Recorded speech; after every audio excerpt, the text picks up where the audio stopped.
Искам сега, ако си съгласен, разбира се, и да дадем малко информация за което ще направим сега.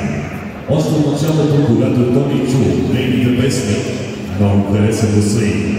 Споменал пред своите колеги и приятели, че тя ще стане голяма звезда. Срещали се с на негови участия и така сцената ги събра. Тя е една от емблемите на българската музика. И аз съм много щастлив, че е до мен в този специален момент. Дами и господа, посрещнете с аплодисменти моята приятелка Деси Става!